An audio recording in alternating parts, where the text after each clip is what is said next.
dias, amigos. Our lesson today is about ancient civilizations of South America.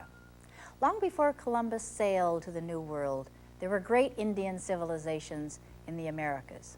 Three of the most famous were the Aztecs, the Mayans, and the Incas. The Aztecs and the Mayans built their empire in the land now known as Mexico, and the Incas built their empire in South America. The Aztecs built huge pyramids dedicated to the sun and the moon, and they made human sacrifices as well as animal sacrifices. The Mayans also built beautiful cities. They also built an observatory for studying the universe. And the Incas built an empire that reached across the Andes Mountains for 3,000 miles. And they built roads of stone connecting the cities within their empire. They built a huge fortress to defend their empire. And there's an Inca legend that says, long ago, the sun god gave the Lord Inca and his wife a golden staff and told them to go to earth to rule the Indians. He told them to build the sacred city where the staff would sink into the ground. And the legend says that the Lord Inca and his wife were born from Lake Titicaca, and they wandered for days until they came to a beautiful valley. And when the Lord Inca threw the golden staff, it sank deep into the ground. And so here he began the Inca Empire, and the place was called Cusco. Today in Cusco, you can still see parts of Inca buildings and walls. Cusco is located in the Andes Mountains of Peru at a breathtaking elevation of 11,000 feet high. It was the center of the Inca Empire, which reached from Quito, Ecuador, down to central Chile, and it included the coastal regions as well as the Andes Mountains. Inca ruins are found all over this area. My favorite Inca ruins is Machu Picchu, called the lost city of the Incas because it was lost to the outside world for over 400 years. Machu Picchu is surrounded by steep, jagged, jungle-covered mountains, and you know it was never discovered by the Spanish conquerors who lived within 100 miles of this hidden city. It wasn't until 1911 that Hiram Bingham, a professor from the United States, discovered Machu Picchu for the outside world. The Inca Empire reached its peak between 1450 and 1532, and it included an Indian population of over 4 million. The people were ruled by an emperor, and they had a strong political and social system, an amazing transportation and communication system. The official language was Quechua, the language spoken of the Quechua Indians today, who are descendants of the Incas. On hillsides covered with wild orchids, the Incas built cities of fitted stone without using mortar to hold them together. And they carved steps into granite cliffs. Machu Picchu had a religious or intellectual area, an industrial area, and a residential area. The houses were made of stone, and they had thatched roofs. Water was brought into the city through stone troughs. Water was very precious in Machu Picchu.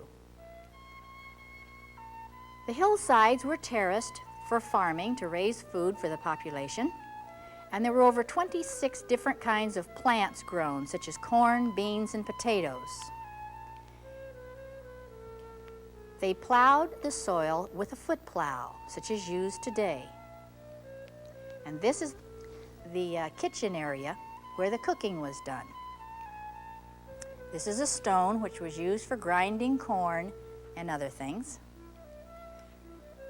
The Incas raised llamas, alpacas, vicunas for wool, leather, and meat. And this is the very famous Temple of Three Windows. And this is the royal tomb at Machu Picchu.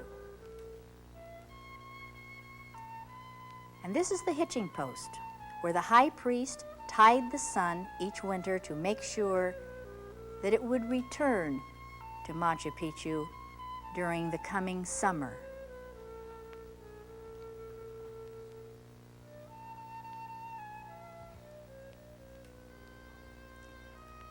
Also in Peru, on the northern coastal desert, is another archaeological ruin.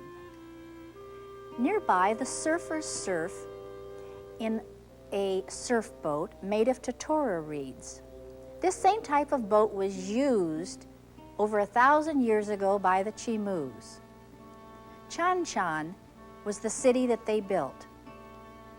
Chan Chan covered over a square mile and had a population of over 50,000 people. The empire, a pre-Inca civilization, flourished from the year 1000 to 1500. Chan Chan is surrounded by a wall 36 feet high. Inside the city, you see designs related to the water. There are fish from the sea, and otters, and pelicans, some of them plain,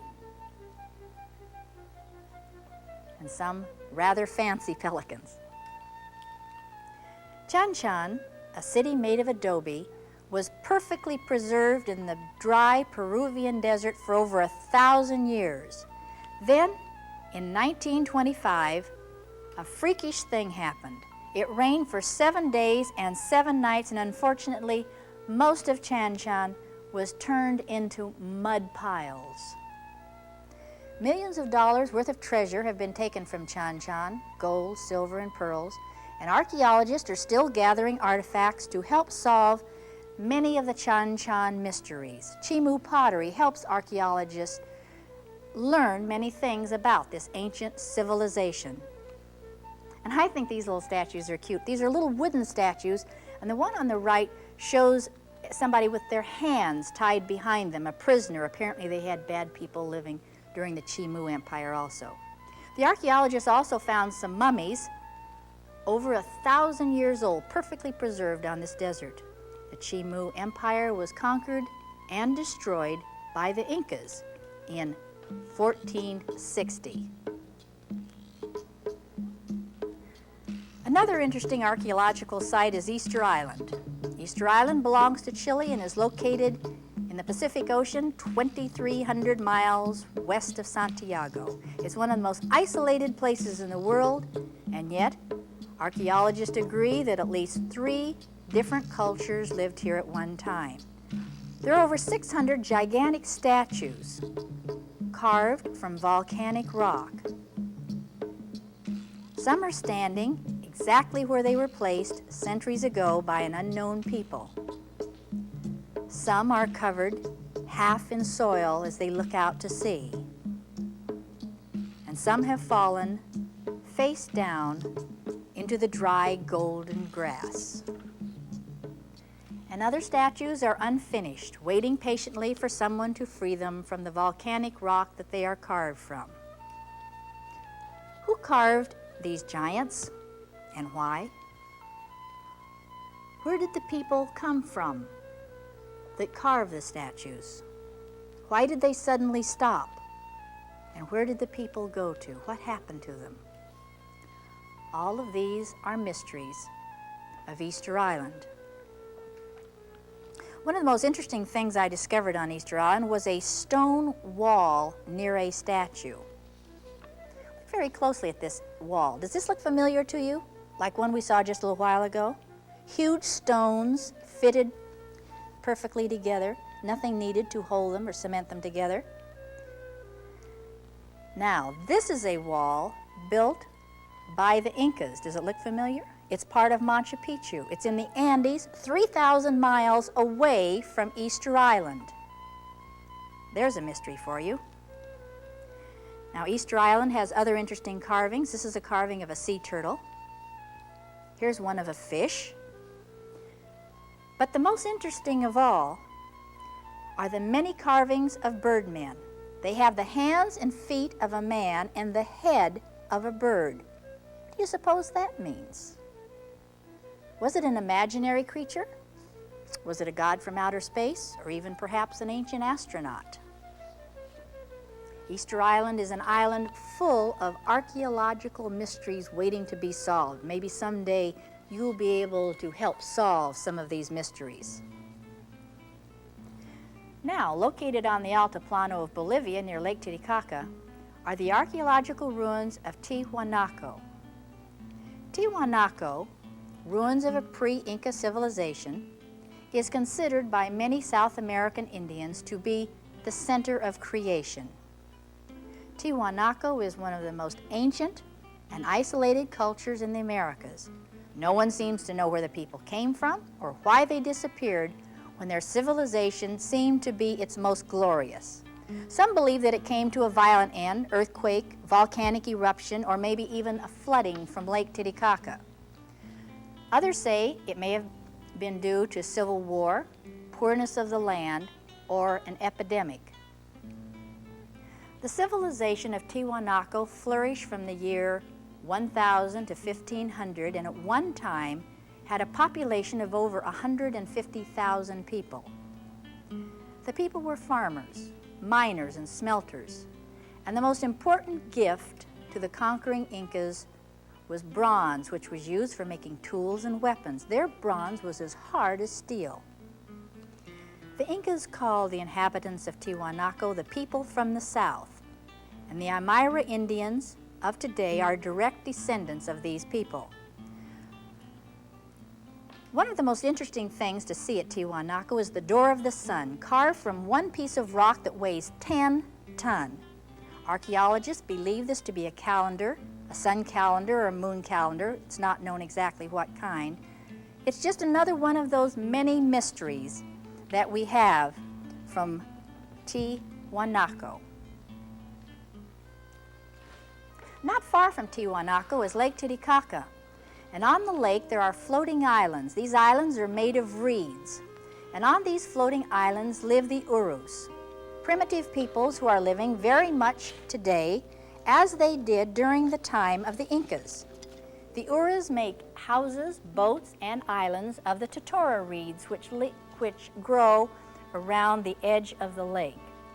The Urus claim to be lords of Lake Titicaca, and they will tell you that their tribe is older than the sun. They hunt and they fish and they live very much as their ancestors did centuries ago. They're just one of many groups of people living in South America whose way of life has changed very little since ancient times. I have some things that I would like to show you that I brought from Chan Chan. This is a piece of the wall and it has the white paint on it. Here are some pieces of pottery, and this is a piece of cloth that was around a mummy that was blowing across the desert. I hope you've enjoyed our lesson on ancient civilizations, and until next time, adios, amigos.